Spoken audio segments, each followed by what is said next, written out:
ക്രിസ്തുവിൽ പ്രിയരെ, വീണ്ടും വരുന്നവനായ യേശുക്രിസ്തുവിൻ്റെ നാമത്തിൽ ഏവർക്കും എൻ്റെ സ്നേഹവന്ദനം. ഇന്ന് നാം ധ്യാനിക്കുന്ന തിരുവചനം സങ്കീർത്തനങ്ങൾ 91-14 വാക്യമാണ്. അവൻ എന്നോട് പറ്റിയിരിക്കയാൽ ഞാൻ അവനെ വിടുവിക്കും, അവൻ എൻ്റെ നാമത്തെ അറിയുകയാൽ ഞാൻ അവനെ ഉയർത്തും. എല്ലാവർക്കും പരിചിതവും വളരെ അനുഗ്രഹവും നിറഞ്ഞ ഒരു വചനമാണ് നാം ഇന്ന് ചിന്തയ്ക്കായി തിരഞ്ഞെടുത്തത്. അവൻ്റെ നാമത്തെ അറിയുന്നവരെയും അവനോട് പറ്റിയിരിക്കുന്നവരെയും കർത്താവ് തക്ക സമയത്ത് വിടുവിക്കുകയും ഉയർത്തുകയും ചെയ്യുന്നു എന്ന് ഈ പ്രഭാതത്തിൽ അവിടുന്ന് നമ്മെ ഓർമ്മിപ്പിക്കുന്നു. ദൈവത്തോട് പറ്റിയിരിക്കുന്നവരെ ദൈവം വിടുവിക്കുവാൻ മറക്കുന്നില്ല. ദൈവത്തിൻ്റെ നാമത്തെ അറിയുന്നവരെ ഉയർത്തുവാനും അവൻ മറക്കുന്നില്ല എന്ന് ഈ തിരുവചനം നമ്മെ പഠിപ്പിക്കുകയാണ്. അവൻ എന്നോട് പറ്റിയിരിക്കുകയാണ്, ഞാൻ അവനെ വിടുവിക്കും. കർത്താവിനോട് പറ്റിയിരിക്കുന്നവരെ കുറിച്ച് കർത്താവിന് വളരെയധികം വിചാരമുള്ളതായി ഈ വചനം കാട്ടിത്തരുന്നു. പ്രിയരെ, നമുക്ക് എപ്പോഴാണ് ഒരാളോട് പറ്റിയിരിക്കുവാൻ സാധിക്കുന്നത്? ആ വ്യക്തിയെക്കുറിച്ചുള്ള തികഞ്ഞ ബോധ്യം നമുക്കുള്ളപ്പോഴാണ് ഒരു വ്യക്തിയോട് പറ്റിയിരിക്കുവാൻ നമുക്ക് സാധിക്കുന്നത്. ആ വ്യക്തി നല്ലതാണെന്നും ആ വ്യക്തി നമുക്ക് ഒരുപാട് ഉപകാരം ചെയ്യുന്ന ഒരാളെന്നും നമ്മെ സഹായിക്കുന്ന ആളാണെന്നും നമുക്ക് ദോഷം ചിന്തിക്കാത്ത ഒരാളാണെന്നും നമ്മുടെ നല്ല സുഹൃത്താണെന്നും ഒക്കെ മനസ്സിലാക്കുമ്പോഴാണ് നാം ആ വ്യക്തിയോട് പറ്റിയിരിക്കുന്നത്. അത് തന്നെയാണ് ഇവിടെ വചനവും നമ്മെ പഠിപ്പിക്കുന്നത്. നാം അവനോട് പറ്റിയിരിക്കുകയാണെങ്കിൽ അതിൻ്റെ അർത്ഥം അവൻ്റെ നാമത്തെക്കുറിച്ച് നല്ല ബോധ്യമുണ്ട് എന്നതാകുന്നു. എന്താണ് അവൻ്റെ നാമം? ഞാനാകുന്നവൻ ഞാനാകുന്നു എന്നാണ് കർത്താവ് മോശയോട് അരുളി ചെയ്തത്. അതെ, അവൻ്റെ നാമം അനേകമാണ്.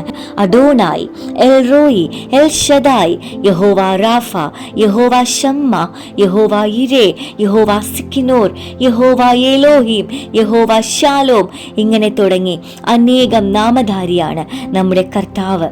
നമ്മുടെ വ്യത്യസ്ത ആവശ്യങ്ങളിൽ നാം വിവിധ വേദനകളിൽ ആയിരിക്കുമ്പോൾ, വ്യത്യസ്ത പീഡനങ്ങളിൽ ആയിരിക്കുമ്പോൾ നാം അവൻ്റെ നാമത്തെ അറിയുക. നമുക്ക് വേണ്ടി എല്ലാ യുദ്ധവും നമുക്കായി ജയിച്ചവനാണ് നമ്മുടെ കർത്താവ്. അവൻ്റെ നാമത്തെ അറിഞ്ഞ് നമ്മുടെ ആവശ്യങ്ങളിൽ ആ നാമത്തെ വിളിച്ച് അപേക്ഷിക്കുക. നമ്മുടെ സമാധാനം നഷ്ടമായിരിക്കുമ്പോൾ സമാധാനം സ്ഥാപിക്കുന്ന യഹോവ ഷാലോമിൽ വിശ്വസിക്കുക. നാം രോഗപ്രയാസങ്ങളിലായിരിക്കുമ്പോൾ നമുക്ക് രോഗശാന്തി തരുന്ന കർത്താവിൻ്റെ റാഫ നാമത്തിൽ നാം വിശ്വസിച്ച് പ്രാർത്ഥിക്കുക. നമുക്ക് കടഭാരങ്ങൾ വരുമ്പോൾ, അന്നുള്ള ആവശ്യങ്ങളിൽ, വസ്ത്രങ്ങളിൽ മുട്ട് വരുമ്പോൾ സർവ്വതും നമുക്ക് പ്രദാനം ചെയ്യുന്ന കർത്താവിൻ്റെ യഹോവ ഇരേ എന്ന നാമത്തിൽ വിശ്വസിക്കുക. ഞാനാകുന്നവൻ ഞാനാകുന്നു എന്നാണ് കർത്താവ് നമ്മെ പഠിപ്പിച്ചത്. അതെ, ഇന്നത്തെ ഈ ദിവസത്തിൽ നിങ്ങളുടെ ആവശ്യങ്ങൾ എന്താണ്? നിങ്ങളുടെ മനസ്സിനെ അലട്ടുന്ന ആ ഭാരം എന്താണ്? കർത്താവിൻ്റെ നാമത്തെ അറിയുക. അവൻ നിന്നെ ഉയർത്തും. അവനോട് പറ്റിയിരിക്കുക. അവൻ്റെ നാമത്തെ അറിഞ്ഞ് അവനോട് പറ്റിയിരിക്കുമ്പോൾ അവൻ നിന്നെ വിടുവിക്കും. നാം അവൻ്റെ നാമത്തെ അറിയാതെ പോകരുതേ. നാം അവനോട് പറ്റിയിരിക്കാതെ പോകരുതേ. അവനോട് നാം പറ്റിയിരിക്കുന്നത് കർത്താവിന് ഏറെ ഇഷ്ടമാണ്. തൻ്റെ മക്കൾ അപ്പനോടല്ലാതെ വേറെ ആരോടാണ് പറ്റിയിരിക്കുക? അറിയുക, അവനോട് പ്രാർത്ഥിക്കുക, അവനെ ധ്യാനിക്കുക. അവൻ്റെ നാമത്തെ അറിയുവാനുള്ള വിവേകം, വിജ്ഞാനം, അവസരങ്ങൾ നമുക്ക് ലഭിക്കുവാൻ ഈ സമയം അവനോട് പ്രാർത്ഥിക്കാമോ? കർത്താവെ, ഈ നല്ല പ്രഭാതത്തിനായി ഞങ്ങൾ സ്തോത്രം ചെയ്യുന്നു നാഥ. ഈ സമയം അങ്ങയുടെ സന്നിധിയിൽ ഞങ്ങളായിരിക്കുമ്പോൾ ഞങ്ങളുടെ ഹൃദയങ്ങളെ മറ്റാരേക്കാളും അടുത്തറിയുന്ന നാഥ, അങ്ങയെ കൂടുതൽ അറിയുവാൻ ഞങ്ങളെ ഒരുക്കണമേ എന്ന് പ്രാർത്ഥിക്കുന്നു അപ്പ. അങ്ങയുടെ വ്യത്യസ്ത നാമങ്ങളെ കൂടുതൽ അറിയുവാനും അത് ഞങ്ങൾ ഏറ്റു പറയുവാനും ഞങ്ങൾ വിടുതൽ പ്രാപിക്കുവാനും ഞങ്ങളെ അങ്ങ് സഹായിക്കണമേ എന്ന് പ്രാർത്ഥിക്കുന്നു, ധ്യാനിക്കുന്നു. അങ്ങ് വിടുതൽ അയക്കുന്ന കൃപയ്ക്കായി സ്തോത്രം ചെയ്യുന്നു, സ്തുതിക്കുന്നു. തിരുനാമങ്ങളെ അറിയുവാൻ കൂടുതൽ ജ്ഞാനവും വെളിപ്പാടും അങ്ങ് തന്നെ സ്വർഗത്തിൽ നിന്നും അയക്കണമേ എന്ന് പ്രാർത്ഥിക്കുന്നു.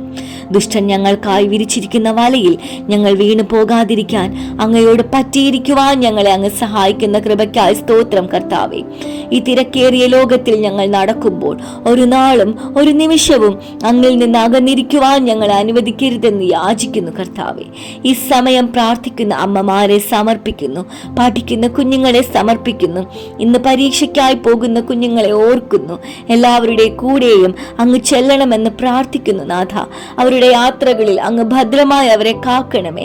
അങ്ങയുടെ നാമത്തെ ഞങ്ങളുടെ ഉള്ളങ്ങളിൽ തന്നെ നിറയ്ക്കണമേ അപ്പ.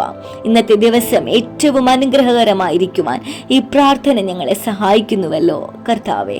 ഈ സന്ദേശം കേൾക്കുവാൻ ആഗ്രഹിക്കുന്ന എല്ലാവർക്കും അങ്ങ് തന്നെ ഇത് എത്തിക്കണമേ എന്ന് പ്രാർത്ഥിക്കുന്നു. അതിനായി അടിയാനെ വിളിച്ച കൃപയ്ക്കായി നന്ദി പറയുന്നു.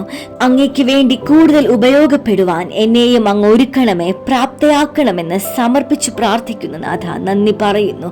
പരിശുദ്ധാത്മാവിനെ ഞങ്ങളുടെ കൂടെ അയച്ച് അനുഗ്രഹിക്കണം. യേശുവിന്റെ വിലയേറിയ നാമത്തിൽ ചോദിക്കുമ്പോൾ പ്രാർത്ഥന കേൾക്കണം നല്ല പിതാവേ, ആമേൻ. ദൈവം നമ്മേവരെയും സമൃദ്ധി അനുഗ്രഹിക്കുമാറാകട്ടെ. ആമേൻ, ആമേൻ.